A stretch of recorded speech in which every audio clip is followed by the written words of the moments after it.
thinkers going back to antiquity have noted that sometimes people seem to be directed by two entirely different centers of control. Aristotle referred to these centers of control as the mind and the soul. Freud described our decisions as a conflict between the id and the ego. If you read much pop psychology, and I hope you don't, but if you do, you may have heard people talk about decision-making as a function of either the lizard brain or the monkey brain. Even your mother was wise enough to understand this internal conflict that resides within all of us. She may have referenced sometimes your mind being in conflict with your heart. More recently, empirical psychology has taken a renewed interest in the two minds approach to understanding that cognitive machinery of human decision-making. These systems are now more or less universally referred to as, are you ready? System 1 and System 2. System 1 is the earlier system from an evolutionary perspective. This system is automatic and effortless. It's a parallel processing system. That means it's capable of performing multiple tasks at the same time. It's associative, intuitive, and perceptual. This system is good at making rough estimates, at noting correlations, and logging incidences. This system handles the initial screening and processing of perceptual information, all of those stimuli that come in through our senses. System 1 filters out the noise and directs our attention, so we have some chance of not being totally overwhelmed every minute of the day. And perhaps most surprising about System 1, we have no direct access to it at all. We can't control it. We aren't even aware of its operations. Whatever you think of as your mind, whatever you feel or imagine when you are thinking, that's not System 1. We can detect its outputs, but the processes themselves, those we are completely blind to. System 2, on the other hand, is the part of the mind that we are consciously aware of. This system is self-aware. This is what we think of when we think about our own minds. System 2 is you, or what you think of as you in some fundamental sense. In contrast to System 1, System 2 is a relative newcomer in an evolutionary sense. Relative to System 1, System 2 is slow and ponderous. It's a serial processor, meaning it doesn't multitask well. And it is an effortful system, requiring us to devote cognitive resources in order for it to operate properly. But this system is wonderfully flexible, able to handle diverse tasks. It is also a deliberate system, meaning we can actually control it and direct it and devote it to specific tasks. System 2 is good at making precise calculations, at forming and following rules, and making trade-offs. One of the amazing things that System 2 can do is train System 1.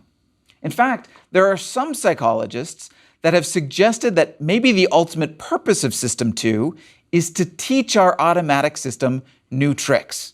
And according to these psychologists, all that extra stuff that System 2 does, including, consciousness and self-awareness, poetry and math and art, that may all be just incidental.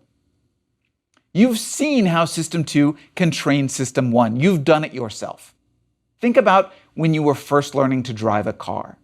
That complex tangle of decisions and actions required your full attention. System 2 was fully engaged. But within a couple of months, your approach to driving was completely different. You go through all the same motions, process all the same complex information, make the same number of decisions, but now you can do so while simultaneously carrying on a conversation. That's because with enough time and practice, we have trained our System 1s to take over many of the decisions and judgments and behaviors that are involved in driving. Unless something unusual happens, System 2 is free to do other things. Now we've got some idea of what these systems are and how they work. Let's talk next about the ways they work together and how these interactions between the systems can explain some common decision phenomena. I've defined 6 modes of interaction that are possible between these two systems: approval, override, neglect, influenced, informed, and solo operation. Each of these labels describes the role of System 2 in the process of making a decision. Let's start with approval. Imagine you are walking down the street and you pass an ice cream parlor. System 1, that repository of all our base desires and instinctual behavior, immediately responds. Ice cream. We need some ice cream. We should definitely go get some ice cream. System 2, feeling the urge to get some ice cream bubble up from System 1, decides that, yes, some ice cream is indeed in order. After all, today was a great day at work and you deserve a reward. Or, alternatively, today was a terrible day at work and you deserve a reward. Whatever. Either way, System 1 pushed for the ice cream. System 2 approved that response, so you're getting ice cream. This is approval. I should be clear. The System 1 response doesn't have to be appropriate, or wise, or even factually correct in order for it to be endorsed by System 2. It doesn't even mean that the response was scrutinized all that closely by System 2. Approval only means that System 2 had the opportunity and ability to acknowledge the System 1 response and then allowed it to go through. So in an approval scenario, the person ends up going ahead with what System 1 suggested. We end up getting the ice cream. In contrast to approval, override is what happens when System 2 prevents us from acting on the System 1 response, and instead overrides it with something it deems more appropriate. So, if we are walking past that ice cream shop, System 1 is going to be consistent. Ice cream. We want ice cream. But this time, instead of giving into temptation, System 2 is going to step in and stop us from getting that scoop of rocky road. System 2 knows that we are on a diet and that we have already decided sweets are off limits. And so, System 2 will restrain the System 1 response. No ice cream for us today. Now, there are a lot of reasons why someone might make a decision using either approval, ultimately choosing what was suggested by System 1, or override, where System 2 blocks the System 1 response. Interestingly, people appear to differ in terms of how likely they are to override their System 1 responses. In other words, people seem to differ in terms of how likely they are to engage in System 2 processing. The third way that these two systems can interact is what I call neglect. Neglect is similar to approval in that System 1 is the one that ultimately determines what happens. In other words, for both approval and neglect, you're getting the ice cream. But unlike approval, neglect is what happens when System 2 is distracted or exhausted or otherwise unable to fulfill its oversight responsibilities. The fourth way that these two systems can interact is what I call influenced, as in System 2 is influenced by System 1. This looks similar to override in that System 2 rejects the System 1 response, but in this case, instead of simply overriding it with a preferred System 2 response, System 1 insidiously biases or influences the System 2 response. This is the classic Freudian slip, where System 2 is trying to repress and overwrite the System 1, but System 1 has this output that still slips through in some form. Sometimes when you get System 1's wheels turning on something, those wheels will just keep on spinning. And that seed, once planted in System 1, can eventually flower into something that actually influences System 2 choices. The fifth type of interaction between System 1 and System 2 is what I call informed, as in System 2 is informed by System 1. System 1 can provide useful information about how the mind is working, about how easy or hard it is to recall something or to generate examples of something.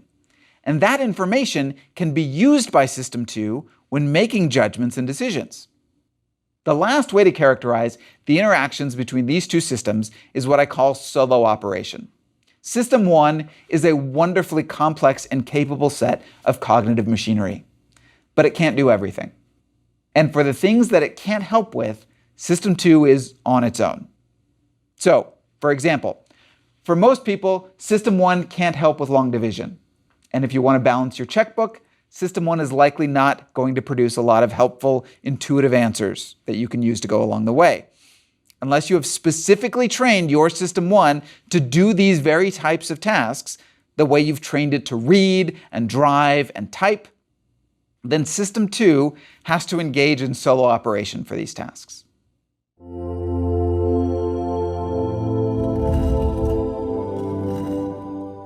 A heuristic is a way of simplifying a complex process. In psychology, it's almost always used to refer to a simplification of the process of making a judgment or a decision. You can think of heuristics as decision shortcuts. Common heuristics include educated guesses and rules of thumb. One common general-purpose heuristic is to solve a problem by trial and error. Stereotyping and profiling are heuristics.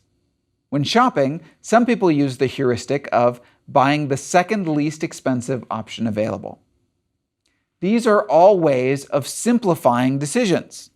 None of them represent an optimal method.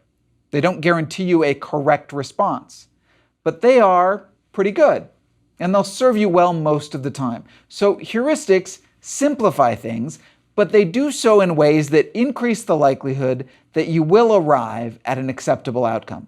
And that's important. After all, we could simplify a lot of decisions by simply flipping a coin. But turning to chance probably won't improve our decision making. And the goal of a heuristic is to make reasonably good decisions easily. Many heuristics operate by substituting an easy-to-solve problem for a hard-to-solve problem that we really need the answer to. Common heuristics also tend to leverage the strengths of our cognitive machinery and minimize the weaknesses. That's how we settle on these alternative solutions in the first place. Heuristics come in all forms, but the most interesting type of heuristics for decision researchers are those that are not deliberate rules that we set for ourselves, but common shortcuts that seem to be universal to all humans. And there are a few heuristics that have been especially important in understanding human decision-making. These are anchoring and adjustment, availability, and representativeness. Let's start with anchoring and adjustment. People use this heuristic when making numerical estimates. The basic idea is that when you need to produce an estimate of something, the likelihood it will rain, the height of a building, the price of a pork chop, you tend to start with some number that you know, and then make some adjustments based on the particulars. There are two problems in particular that people run into when using anchoring and adjustment. The first is that sometimes people start with an inappropriate anchor. The second problem is that people tend to under-adjust. They stick too close to their starting point. Now, in order to understand how anchoring and adjustment works, let's go back to the two-system model of cognition.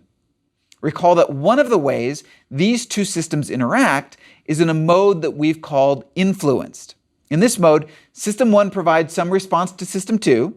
System 2 disagrees, stops the System 1 response. But instead of a clean override, where System 2 simply replaces the System 1 response, in this case, System 1 influences or biases System 2, even if we are not aware that it's happening. Anchoring and adjustment might be considered an example of System 1 influencing or biasing the System 2 response. The results of research on anchoring and adjustment suggest that System 1 can become fixated on a salient number, even numbers that are completely unrelated to the task at hand, and those unrelated numbers can influence the System 2 response. The second heuristic we'll talk about is related to the first. Availability is a heuristic people can use when they are trying to determine the likelihood of some event. These likelihood estimates also affect all kinds of decisions. Availability is one of those heuristics that takes a difficult problem, like estimating likelihoods, and substitutes in a much easier problem. How hard is it for me to think of instances of that thing, or to imagine it happening? If you were trying to estimate the likelihood of a flood, you might try to think of examples of floods in areas that are similar to yours. Was it easy to think of those examples? Was it easy to imagine it happening? Well, then you might estimate that the likelihood of a flood is relatively high.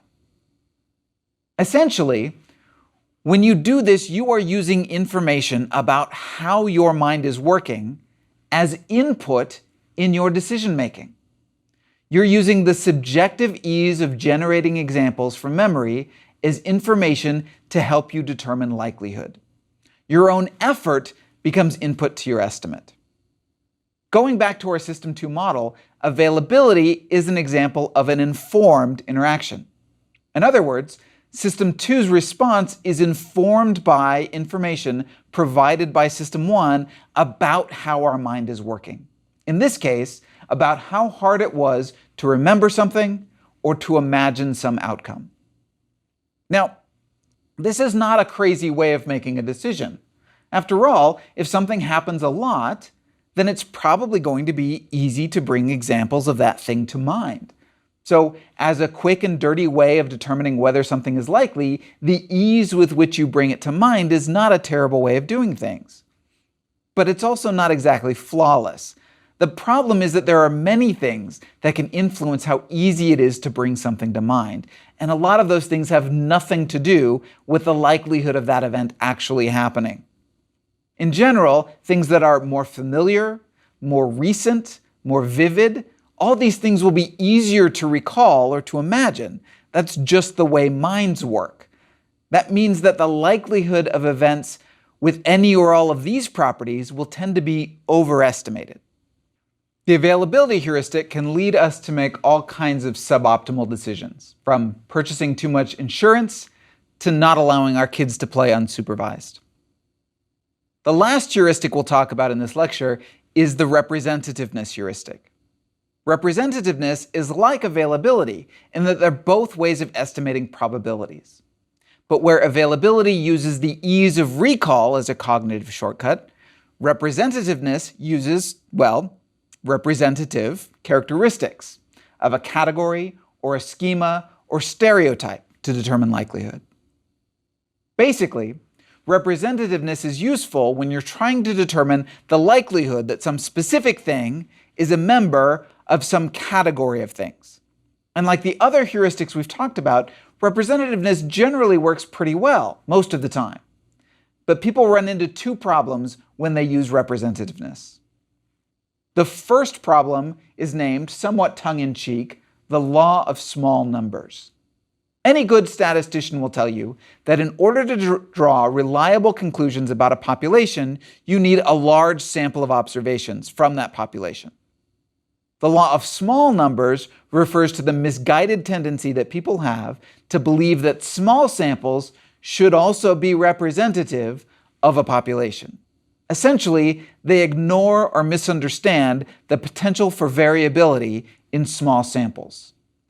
What leads to the second problem with the representativeness heuristic is not that people are somehow wrong or misguided to make adjustments based on this new information. The problem is that they often completely neglect the base rate when they do. Base rate neglect means that we take what should be small adjustments based on the evidence and blow them completely out of proportion. Representativeness is the cause of a lot of problems in decision-making related to stereotyping.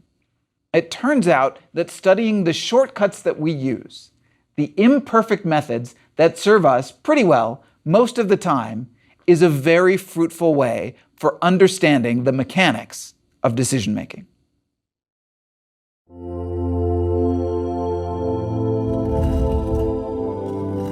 Psychologists and economists still sometimes get into tiffs over whether people are fundamentally rational or not.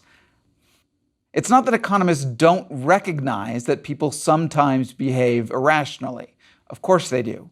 It's just that they, or at least some of them, historically, just didn't seem to think that these occasional outbursts of irrational behavior mattered all that much. In fact, they called these occasional departures from rationality anomalies or paradoxes, and they were, for a long time, seen as interesting oddities, a catalog of fun little distractions from the main event, which was developing models and theories to explain economic behavior. That was the way things went in economics for a long time. But on the psychological side of the fence, those anomalies were treated very differently. Instead of irrelevant oddities, these irregularities were seen as evidence of what was really happening beneath the surface as people made decisions. If you are interested in the cognitive machinery that manufactures decisions, then these anomalies are gold mines. Those settings and situations where people consistently diverge from clean, elegant, rational models are clues as to what is really going on inside a person's mind. Prospect theory was largely developed by examining how people evaluated different gambles or prospects. The part of prospect theory that we'll be focusing on is what is called the value curve. This curve takes objective value on the horizontal axis. Think something concrete and easy to measure like money or horsepower or megapixels. And it translates that into subjective value, or how happy it makes us, or how much we like it. If we were completely unbiased in our assessments, this curve should be a straight line, running at a 45-degree angle through the origin. We would value $1 as $1, and each additional dollar would be valued the same as any other. That would make sense. But that's not the way our cognitive machinery works. Instead, the value curve is not straight. It's more S-shaped. And this S-shaped function has three specific properties that describe the process of how our minds translate objective value into subjective value. These properties are: 1, the curve has a reference point at the origin that serves as the 0 point of the curve. 2, the curve is characterized by diminishing sensitivity. That is, the curve flattens out, bending towards the horizontal axis as it gets further from the reference point. And 3, the curve is kinked at the 0 point, such that it is steeper in the domain of losses than it is in the domain of gains. Let's start by talking about reference points. The basic idea here is that pretty much every evaluation we make is not made in absolute terms, but rather is relative to something else, some reference point. It turns out that we are so dependent on reference points that when we don't have good reference points, we are often willing to use bad reference points, unimportant, erroneous, even irrelevant comparisons in order to make a decision. Reference points are why infomercials always suggest a comparison price for whatever they're hawking. And reference points are also why sales promotions always helpfully tell you what the retail price was before they discounted it. If you were able to evaluate the lower price in isolation, you may not even know that it was reduced. But with the previous price there to serve as a reference point, you'll know just what a good deal this is supposed to be. Reference points can even affect how we evaluate our own successes and failures. In a marvelously clever study, the psychologists Medvec, Maddy, and Gilovich showed that sporting competitions, bronze medalists are often happier than silver medalists. What were each of these medalists comparing their performance to? For the silver medalists, their natural reference point is gold. For Olympic athletes, the silver medalists are painfully aware that they were almost the best in the world at something. The bronze medalists, on the other hand, almost got nothing. They were a few tenths of a second away from arriving back home empty-handed. For the bronze medalists, their reference point is fourth place, getting nothing at all, being forgotten to history, and they are generally thrilled just to be on the medal stand. The second property is diminishing sensitivity. The idea here is that the farther we get away from the reference point, the less sensitive we are to changes in the objective value. In other words, as we get farther away from the reference point, the larger the objective changes will need to be in order for them to register subjectively. If we go back to the graph of our value function, what diminishing sensitivity looks like is a curve that gets flatter and flatter the farther you get out from the origin. The larger the magnitude on the horizontal axis, which measures objective value, the harder it is to get an appreciable change on the vertical axis, where we register subjective value. The basic idea is that the more we have of something, the less we value more of it. Or, more generally, the less sensitive we are to changes in the amount. So, everyone will appreciate being given $10. That's always going to be a good thing. But how much of a good thing will depend on how wealthy you are. If you have nothing, you will appreciate that $10 a lot. If you're a millionaire, well, it's still a good thing, but probably not going to be the best thing that happened to you that day. Is to point out that this principle holds not just for absolute wealth, but that this principle holds relative to whatever the reference point happens to be for that particular decision.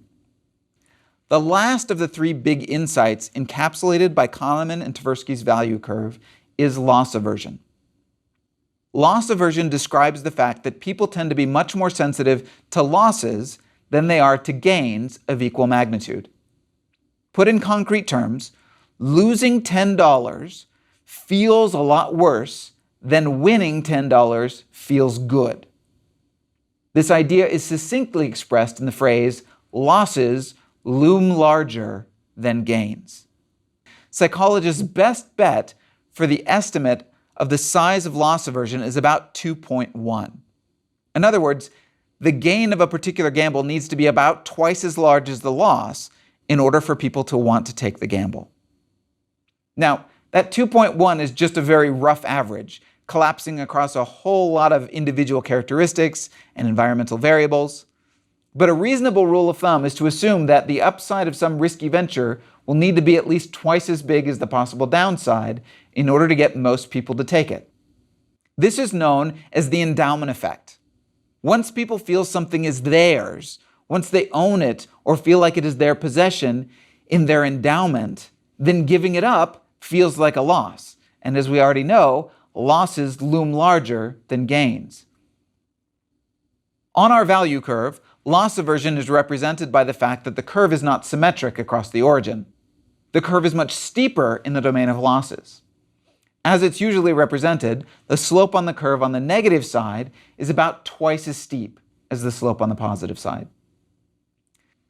That is the value curve that describes how we take objective values from the world and translate them into subjective values in our minds. The curve elegantly represents three key insights that drive so much of human decision-making. First, in decision-making, we are heavily dependent on reference points. Second, as magnitudes get larger, we are less sensitive to changes. And finally, whether it's betting on a coin toss or deciding whether or not to break the law, we are more sensitive to losses than we are to comparable gains.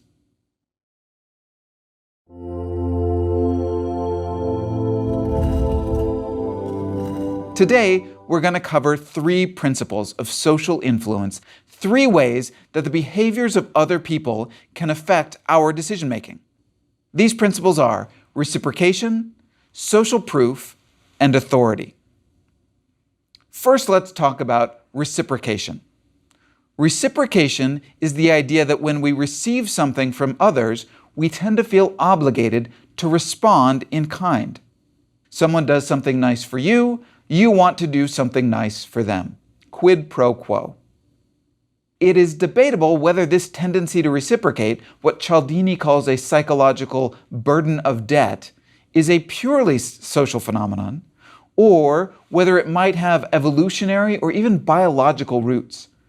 What is clear is that some degree of reciprocation is necessary in order for society to function properly. Reciprocation, in fact, serves as the cornerstone of civilization. The compulsion to reciprocate is deep-seated and powerful, and thus a strong influence on the decisions that we make. Reciprocation can be a powerful tool in sales and negotiation settings. In particular, reciprocation is at the core of something called the door-in-the-face technique. This tactic starts by asking someone for something large, something that they are likely to reject, a big ask. Then, after the rejection, the negotiator follows up with a smaller request. The principle at play here is what's known as reciprocal concessions. After you reject the initial offer, the negotiator or salesperson magnanimously comes back with something that you are more likely to find appealing. It's not what he or she really wanted, of course. That was what they started with. But they're going to be generous and meet you halfway. Isn't that nice of them? And because they've been nice to you, yes, that's right, reciprocation kicks in, and you feel some pressure to respond in kind. Your decision-making process has just been manipulated. Sure, your preferred position is to walk away and not donate any money, but he did just move away from his preferred position, so maybe you owe it to him to budge a little bit too. What makes this logic particularly ridiculous, of course, is that we are remarkably insensitive to the starting point. You can make almost anything seem more reasonable or more attractive by just going more extreme with that first request or bid or proposal. In other words, people will often decide to meet you halfway at a point they never would have decided to go to if there hadn't been that initial offer. Reciprocation isn't automatic, of course. There are a few things that need to happen in order for someone's act of kindness to generate feelings of reciprocity. First, the gift must be understood as a gift, as something extra or unexpected.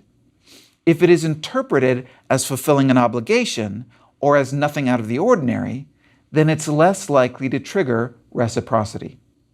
The other key requirement in order for reciprocity to affect decision-making is that the gift or concession must seem sincere. If someone makes a gesture that's interpreted as being purely strategic or mercenary, well, then people feel no obligation to return that gesture.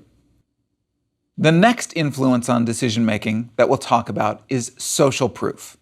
Social proof refers to the idea that we tend to behave in ways that are consistent with what we perceive to be the social norms and the preferences of others. Basically, social proof is just a fancy psychology term for peer pressure. But as with reciprocity, social proof, simple as it is, can have a surprisingly strong influence on the decisions that we make. Social proof is part of why things go viral. Popularity begets popularity. There are lots of examples of celebrities, movies, books, and activities that seem to have no redeeming value on their own, but that somehow become inexplicably popular. The last type of social influence that we'll talk about today is authority. Authority refers to the propensity for people to decide in ways that are thought to be in line with the desires of perceived authority figures. In short, we tend to comply with authority. As with the other social influences we've talked about today, it's not crazy for someone to defer to authority. Where this gets tricky is when we defer not to legitimate authority, but to our perceptions of authority, based on setting or behavior or environmental cues. So, once again, marketers have cottoned on to the power of authority in persuasive messaging, which is why you will find the trappings of authority in ads and other marketing communications. People who are giving you advice in ads will often be dressed or look or act in such a way as to make them seem important, to seem like they have some authority. So, today we've discussed 3 social influences on decision-making: reciprocation, social proof, and authority. That is by no means an exhaustive list of the ways other people can influence our choices. But these 3 in particular are powerful, and robust factors that guide many of the decisions that we make. From feeling compelled to make choices that respond to another person's gestures in kind, to looking to the decisions of others for guidance in our own decision-making, to making decisions that comply with the preferences of those we perceive as powerful in some way. Our decision-making is often influenced in subtle ways by the people around us. Sometimes those buttons and switches that control our decision-making machinery are pushed and toggled by others and not by ourselves.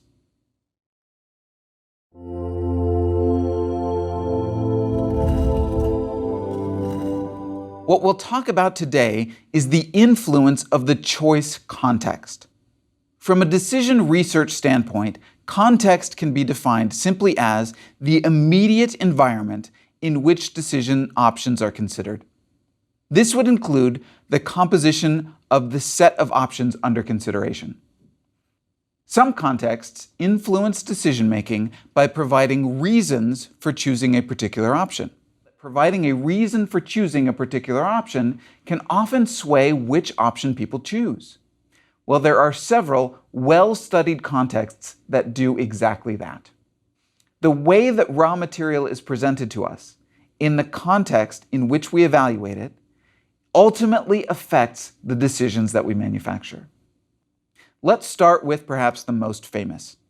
It's most commonly called the decoy effect, and it was first discovered in a paper published in 1982 by Joel Huber, John Payne, and Chris Puto in the Journal of Consumer Research. In a nutshell, the decoy effect happens when adding a third option to a set changes the relative preference for the original two options. The next context effect we're going to talk about is similar. It also involves adding an option to a binary choice set. It also involves reason-based decision-making as its most prominent explanation. It's called the compromise effect. The compromise effect is rooted in the common human tendency toward extremeness aversion. There are certainly exceptions to this rule, but in many settings, given the option, people tend to prefer avoiding extreme. We tend to be especially averse to getting something that is the worst, the highest price, or the lowest quality, or the worst gas mileage. In large sets, this will often mean that the highest and lowest options will tend to get neglected. The highest because it has the worst price, the lowest because it has the lowest quality. When dealing with three option sets, this means that the middle or compromise option tends to be preferred. The composition of the set of options being considered is one factor that can affect how the raw materials of decision-making, the information describing the options, can influence our choices. But choice context is not limited to just the options being considered. Research has found that choices can also be influenced by whether or not the option not to choose is salient at the time of choice. Parker and Schrift argued that the salience of a no-choice option changes the nature of the questions that people are asking themselves when evaluating the options. When asked which of the two options they would choose, what decision scientists call a forced choice scenario, people tend to intuitively ask themselves which option is better. When trying to answer that question, people will tend to do a lot of attribute by attribute comparison across the options. The outcome of a process like this will tend to favor easy-to-compare attributes. Attributes with numerical values will tend to carry more weight than squishier attributes like brand. People tend to lean heavily on those easy-to-articulate differences when doing attribute-by-attribute comparisons. Contrast that with a choice set where the option to not pick either option and to instead keep looking is salient.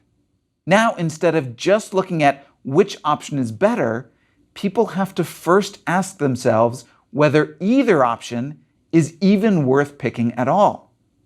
And when people are facing that question, they tend to process information a little differently. In that case, they tend to evaluate each option holistically first in order to form an opinion about each one.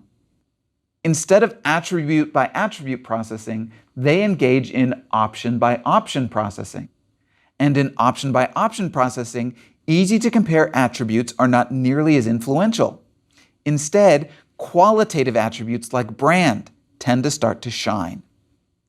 The end result is that when a choice set involves making a trade-off between options, where one is better on easy to compare attributes and one is better on qualitative attributes, you can actually find preference reversals when people think about the possibility of looking for other options. When we think about contextual influences on choice, we might also consider environmental factors. I can tell you that marketers think a lot about store design and layout in the hopes of influencing the choices people make in a retail setting. For example, they give a lot of thought to the role that ambient music can have on our purchasing decisions. One surprising thing that can influence our decisions is the tempo of music that we hear when we are deciding. The physical space that we are in when making a decision can also affect us. The information that we get in, the options we have to choose from, the attributes that describe those options, that's the basis for our decisions. But the context in which that information is considered matters a great deal. The context, including the other options under consideration, the physical setting that we are in, and what we see and hear, is part of the informational input that we use in our decision making. You can think of it like your mind scooping up all the surrounding information, just in case it's relevant. And then, if everything worked optimally, it would just discard all the stuff that's not important, leaving us only with the information that mattered. But instead, once that surrounding raw material information has been scooped up, from inferior options to the option not to choose to the background music, that raw material information gets used. The context can change the way we evaluate options, weight information, and ultimately, the way we make decisions.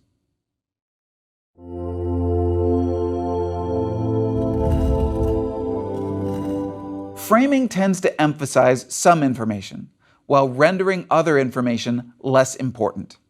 And by changing the framing, we can often change how people make decisions. There are many different types of framing effects that researchers have identified. I'm going to tell you about 3 of the most interesting and important: status quo framing, gain-loss framing, and opportunity cost neglect. Let's start with status quo. Status quo framing effects are based on the observation that, all else equal, people tend to have a preference for the status quo. Options that are framed as the default or status quo option tend to be more likely to be selected. So one way of framing the raw informational material that is fed into our decision-making machinery is to designate some of that information as the default or the status quo. This type of information seems to get preferential treatment by our decision-making machinery. Another type of framing arises out of our discussion of prospect theory. Recall that Daniel Kahneman and Amos Tversky found that losses tend to evoke larger reactions in people, and that people tend to be more sensitive to potential losses than to potential gains. But it turns out that loss aversion holds not just for objective gains and losses, but also holds for when a piece of information is framed in terms of gains or losses. The way gain-loss framing most often plays out is by changing people's risk preferences. It turns out that in the domain of gains, people tend to be risk-averse. Another way of phrasing that is that people love the sure gain. Give me a 100% chance of getting some gain, and I will tend to value that a lot, relative to an option with a probabilistic outcome. In the domain of losses, people tend to become risk-seeking. In other words, they hate the sure loss. Given a choice between a 100% chance of loss and some probabilistic chance of maybe a gain and maybe a loss, I will tend to be willing to roll the dice. The last framing effect we'll talk about today is opportunity cost neglect. In the strictest sense, I'm not sure all decision researchers would consider this a framing effect. Rather than communicate the same information in two different ways, as gain-loss framing does, opportunity cost neglect can be seen when information that is objectively not informative is added to the description of an option, and thereby changes consumers' preferences. Let's back up and just start by defining opportunity cost. Opportunity cost is an economic term for whatever you didn't get by choosing whatever it was that you chose. So, your opportunity cost for listening to me right now is the other things you could have done with this time instead. In rational models of economic decision-making, opportunity costs are a big deal. According to some models, the way you make any decision is by comparing a considered option to the opportunity costs. Is it better than the potentially foregone options? Then you take it. If it's not, then you select one of the other things you could be doing instead. According to this rationalistic view, pointing out that you are giving up some things in order to choose an option shouldn't change anything. According to that view, you were already doing that yourself. That's how you made the decision. But just as I started to get nervous by pointing out the opportunity costs of listening to this lecture, some decision researchers hypothesized that simply pointing out the opportunity costs might systematically change how people make decisions. Pointing out the opportunity cost refocuses people on what is being lost. And because losses are painful, that reframing influences the decision-making process. Today we've looked at three framing effects: status quo framing, gain-loss framing, and opportunity cost framing. And for each of those effects, we've learned an important lesson. When it comes to the raw materials that we use to form our decisions, how something is communicated can matter as much as what is communicated.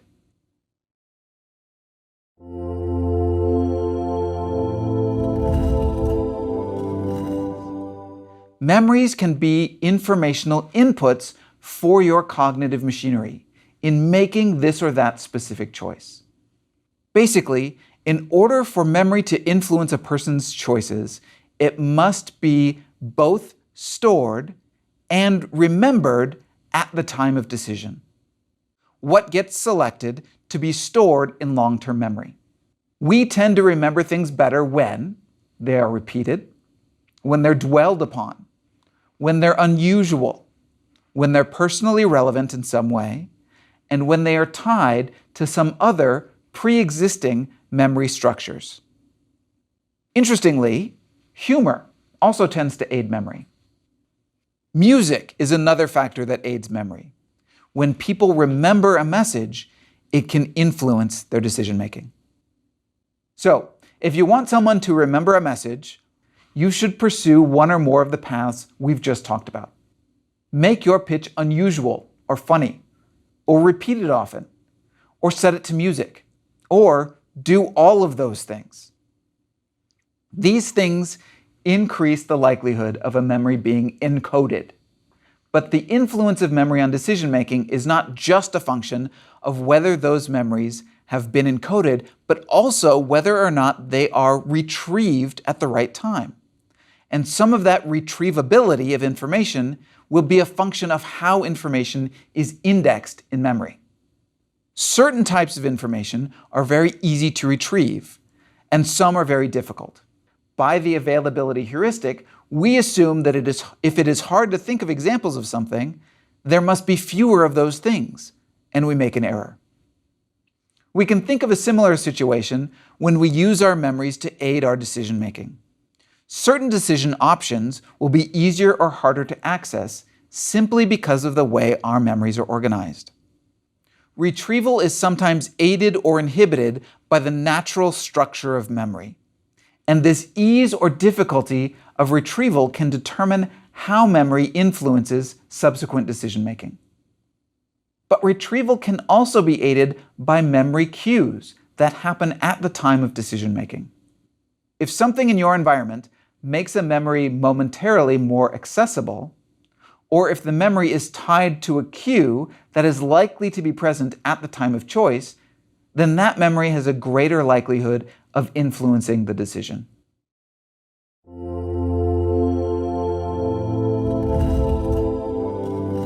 Sometimes the information that we acquire to use in our decisions, even something as simple as the decision of which soft drink to buy at the grocery store, can be influenced by our higher order impressions. These impressions create attribute halos that can bias our interpretation of neutral, inconsistent, or ambivalent attributes.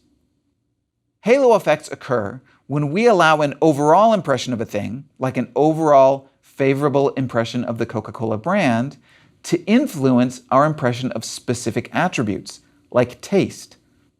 In other words, if through marketing efforts or personal experience or peer pressure, we come to believe that Coke tastes great and is the best cola around, then that belief will color our experience when drinking Coke.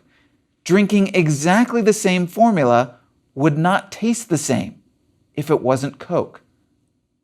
The parts of the brain associated with appetite and reward, emotion and affect, and working and declarative memory were all more active when people knew they were drinking Coke relative to when they were drinking exactly the same beverage without knowing what it was. Halo effects are one of the major psychological justifications for the enormous effort and money that companies put into branding. Having an overall positive impression of a brand can bias subsequent evaluations of all kinds of particular attributes. But I don't want you to think that halo effects are a marketing phenomenon. They're not. They're a human phenomenon.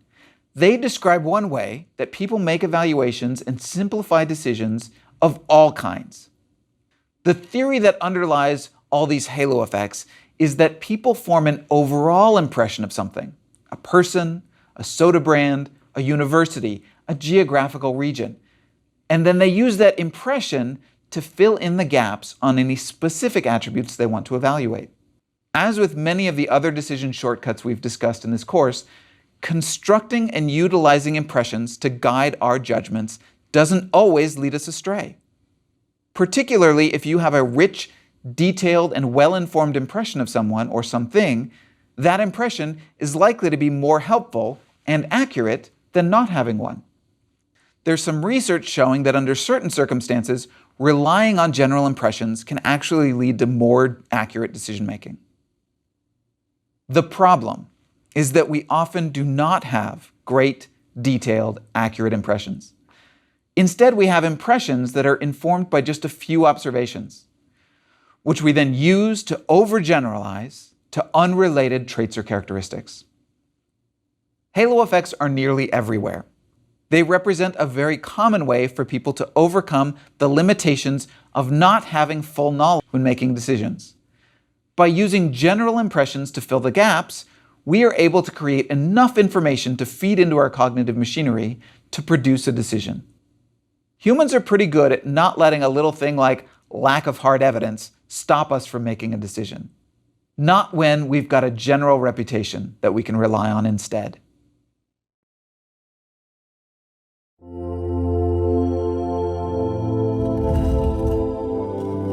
This is my short list of the most important principles for you to remember when you're trying to anticipate or understand decision-making. Reference points, reasons, resources, and replacement. My first foundational insight about decision-making is that reference points matter. So many of the theories we discussed in this course were based on reference points, or were about scenarios where people lack good reference points. Our reference points determine whether something is good or bad, interesting or boring, expensive or cheap, delicious or vile. Exactly the same situation can be evaluated completely differently depending on our reference points. Loss aversion and its most prominent implication, the endowment effect, are both reference point effects. We know that losses loom larger than gains, but how is a gain or loss determined? Well, by comparing it to a reference point. When people don't have well-defined reference points, they're more likely to rely on decision shortcuts, like picking the status quo option, or avoiding extreme options, where extremeness is defined strictly in terms of whatever happens to be in the consideration set. People can also rely on higher order impressions, halos, when they don't have access to good reference points. If you want to understand and anticipate someone's decision making, start there. What are their reference points?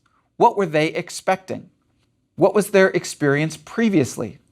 If this person is unlikely to have a well-defined set of references, can you anticipate which workaround they're likely to use? Will they use halos, general reputations or impressions? Or will they rely on the local context, focusing on the choice set ahead of them? If you're looking to influence someone's decisions, like a customer or an employee, can you provide them with reference points that favor one option over the other? My second pearl of wisdom, distilled from across the research on decision-making, is that reasons matter. People often make decisions by picking options they feel they can justify to others and to themselves. That by itself is probably not that surprising. But what is interesting is that the reasons they derive from choice don't actually have to be all that good. They don't have to be logical or compelling reasons. When choosing between options where there is no clearly superior option, seemingly almost any reason for picking one option over the other can serve as a reason for choice. Reason-based choice is the explanation for the phenomenon observed by Eldar Shafir that made it possible for the same option to be both more likely to be selected and more likely to be rejected. If an option has both positive and negative features, then choosing one of those options can focus us on the positive features. Those provide the reasons for choosing one option over the other. In contrast, when rejecting one of those options, we tend to focus on the negative attributes, those that provide the reasons for eliminating an option. So if you are trying to understand someone's decisions, ask yourself, what are the reasons a person had for picking the option they did? The third is that resources matter. And I'm talking here about cognitive resources. People are limited in terms of attention, effort, and self-control. And this has two implications. First, our decision-making will be a function of the resources we have available to us. We have more than one way of making decisions, different decision rules, even multiple cognitive systems that are either geared towards making fast, easy, resource-conserving decisions or slow, deliberative, resource-consuming decisions. We will slip into the easier resource-conserving mode anytime we are exhausted or distracted, anytime we've been doing too much cognitive work in too short a time, and so don't have resources available to do anything more strenuous. Second, because decisions can suck up those limited resources, people have developed coping strategies. We've become strategic in how we spend our precious resources. The psychologists Susan Fiske and Shelley Taylor famously described this process of conserving mental resources by characterizing people as cognitive misers. When it comes to our mental resources, we're all Scrooge McDuck, doling them out to tasks only when we really want to, and opting for easier ways to do things when we can. And we've talked about several of these fast and frugal decision-making strategies, like a satisficing rule, or a habitual response, or an availability heuristic. But because we're cognitive misers, we don't only use these strategies when we're depleted of resources. We don't default to the harder, more accurate routes and only fall back to the easy ways when we run out of fuel and are forced to. No, as cognitive misers, we often prefer the easy ways, the heuristics, the easy rules, the shortcuts. It's only when we really care about something that we typically bother to pull out the heavier artillery in our decision-making arsenals. This can lead to a mismatch in the level of resources devoted to creating a decision setting and the level of resources devoted to making the decision. Is it something that they care about? Or is the outcome of this decision consequential? Well, then the person is more likely to devote resources to that problem. And as a result, the decision is likely to be based on a more thorough assessment of the information, more System 2 processing, more long-term thinking, and decision rules that facilitate making trade-offs between options. In contrast, if this is an inconsequential decision, or if the decision is likely to overwhelm the decision maker, or if the decision is going to be made in a setting that will be distracting or exhausting, then you should anticipate that the person is not likely to devote resources to the decision. Anticipate the incorporation of less information, a greater reliance on intuitive System 1 processing, and the use of heuristics and simple and frugal decision rules. The fourth and final empirical generalization that I will suggest is what I call replacement.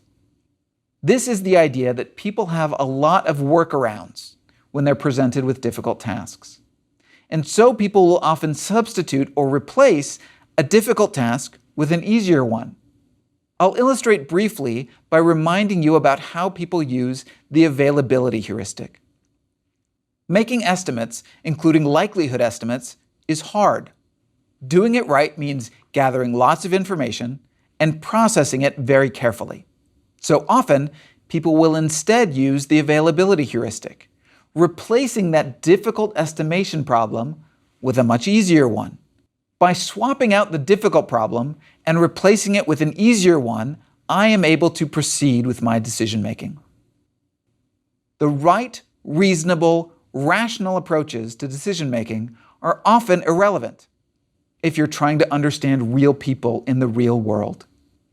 They may not bother to answer the difficult questions that need answering in order to make a fully informed decision. Instead, they may replace those questions with easier questions, and they may reach their decision by answering those easier questions instead.